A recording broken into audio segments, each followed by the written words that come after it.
The greedy fox was the custom of a group of shepherds to hide their dinners in the shelter of a hollow tree before setting out to look after their sheep. A clever fox saw what they did. For a number of days he hid and watched the shepherds until he was sure that they did not come back to the tree for their food for some hours each day. Baby, meron nakita daw ni Fox yung mga sheep nagtago ng mga pagkain. So nagtago siya, tinignan niya kung babalik pa yung mga sheep doon. So one morning, he watched the men hide their food as usual and then leave. The fox waited until the shepherds were out of sight and then he ran over to the hollow tree. The gap in the trunk was narrow, but by pulling it his sides, he managed to squeeze inside. So nakita na naman daw niya yung sheep, naglagay na naman ng pagkain doon. Pag alis nun, pumunta na siya dyan. Maliit yung butas hindi siya magkasya. Kaya pinilit niyang magkasya doon para makapasok siya. So nakapasok na siya sa loob ng mga pagkain. Once he was in the tree, the hungry fox began eating the food he ate until he could eat no more. Tapos daw, ang ginawa niya, kinain yung mga pagkain nila sheep. Kinain niya ng kinain, sobrang busog siya. Laki na ng laki na ng tiyan niya. Then the fox tried to squeeze himself out of the tree again. To his horror, he found that he could not do so. He had eaten so much that his stomach had grown plump. Umitin mo, kinagat. Hindi siya, nakita siya niyan. Yan. Tapos, nasan ako? He had eaten so much that his stomach had grown plump. No matter how hard he tried, he could not squeeze in his sides enough to get through the gap in the tree. The trapped fox set up such a great howling that one of his friends heard him and came running over to the tree. Tapos, diba, kumain na siya, baby. Then, laki na ng tiyan niya. Hindi siya makalabas. Ginawa niya,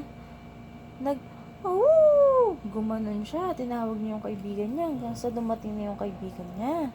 Nakita siya ng kaibigan niya na nandun sa loob. Ang laki ng tiyan niya. Ba't ang laki ng tiyan ni Fox? Kasi, Kumain siya ng pagkain na hindi naman sa kanya, 'di ba? Kanino yung mga pagkain? May tao. Sa sheep. Sa sheep, tinatabi ng mga sheep. Help me, sobbed the fox from inside the tree. I have eaten so much that I have grown too fat to get out of this hole. There is only one thing you can do, said his friend, shaking his head. What's that? Demanded the fox hopefully. You will have to wait there until you grow thin enough to get out again, his friend told him bluntly. Sabi niya sa kaibigan niya, di ba tinawag niya yung kaibigan niya? Paano niya tinawag yung kaibigan niya?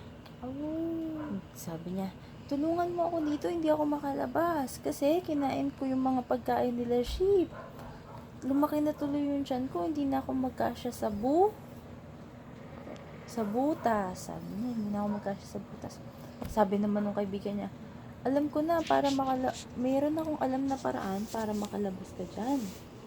Sabi niya ganun. Natuwa si Fox. Sabi niya, ano yun? Sabi niya ganun. Sabi ng kaibigan niya, kailangan mong mamalagi dyan. Paano ba mamalagi? Kailangan mong magstay dyan hanggang sa pumayat ka. Sabi niya ganun.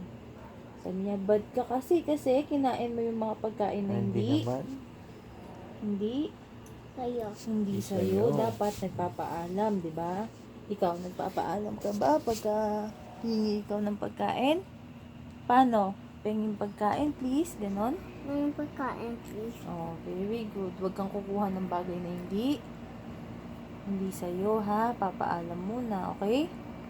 Okay. Oh, pray na tayo. Tapos na. Nabasa ko na. Tapos nakalabas eh.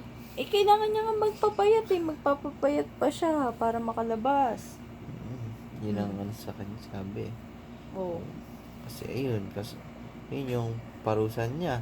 Kasi Kasi, kumain siya ng hindi sa kanya, hindi siya makalabas.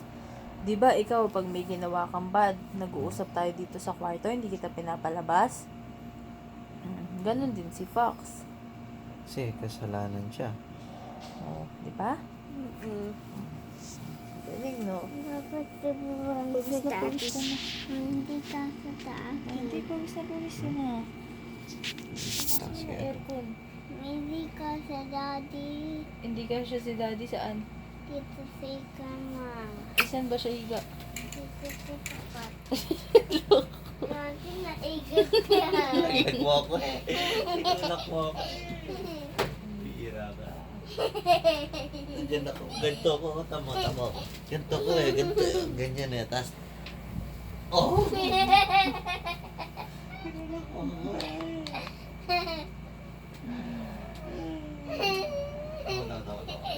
Ay, ganyan. Ganyan.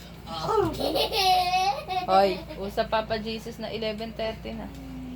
Ang game na, Daddy. You lead the prayer. Aki, halika. Pray mo ka. Usap Papa Jesus.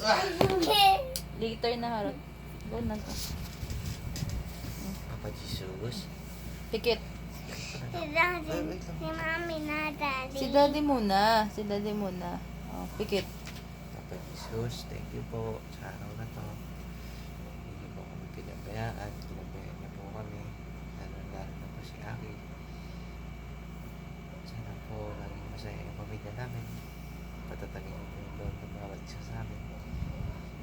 Maraming salamat po sa lahat ng pumaya na binigay niyo sa amin. Gabayan niyo po kami lahat.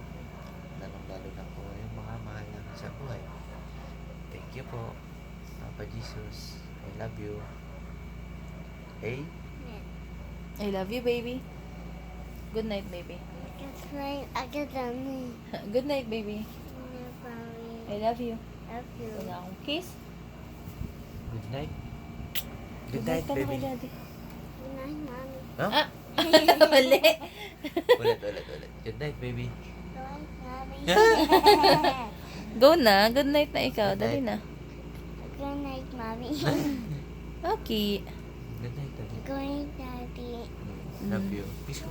Kiss tsaka love si Daddy. Go. Kiss ko, tsaka love. Sarap ko.